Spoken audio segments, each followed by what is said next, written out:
Iran కు Trump ఇచ్చిన dead line ముగియడానికి మరికొన్ని గంటల సమయమే ఉంది. ఏ క్షణాన ఏం జరుగుతుందో చెప్పలేని పరిస్థితులు ఉన్నాయి.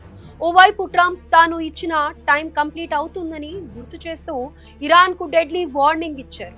మరోవైపు ఇరాన్ మాత్రం తగ్గేదేలే అంటోంది. దీంతో మరికొన్ని గంటల్లో ఏం జరుగుతుందోనని ప్రపంచ దేశాల్లో ఉత్కంఠతతో పాటు భయాందోళనలు నెలకొన్నాయి. ప్రస్తుతం వెస్ట్ ఏషియాలో యుద్ధం కొనసాగుతూనే ఉంది. రీసెంట్ గా అమెరికాకు ఇరాన్ బిగ్ షాక్ ఇచ్చింది.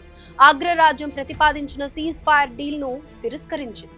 తాత్కాలిక కాల్పుల విరమణకు ఇరాన్ సిద్ధంగా లేదని తేల్చి చెప్పేసింది. అయితే యుద్ధం శాశ్వతంగా ముగించాల్సిన అవసరం ఉందని స్పష్టం చేసింది. ఈ క్రమంలోనే అమెరికా ఎదుట 10 ప్రతిపాదనలను ముందు పెట్టింది.